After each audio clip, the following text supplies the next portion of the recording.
malungkot na sinalubong ng mamamayan ng Cabugao, Ilocos Sur ang pagdating ng bangkay ni Department of Agriculture Undersecretary Deogracias Victor D.V. Savellano sa kanilang bayan. Isang helikopter ang nagdala ng mga labi ni Savellano na iniuwi ng kanyang asawa, ang multi-awarded actress na si Dina Bonnevie, nitong linggo ng umaga, January 12, 2025.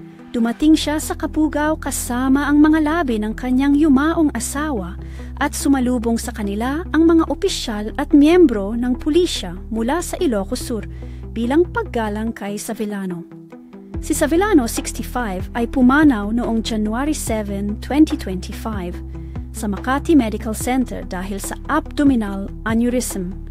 Bago dinala sa Cabugao, iniburol ang kanyang mga labi sa Eternitas Chapels and Columbarium sa Commonwealth Avenue, Quezon City mula January 8 hanggang January 11, 2025. Matapos nito, inuwi ang mga labi sa Cabugao kung saan siya ibuburol sa kanilang tahanan.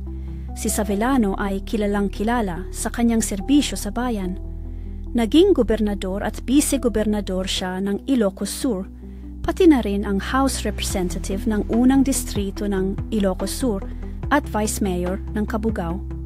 Dahil dito, labis siyang minahal ng kanyang mga kababayan.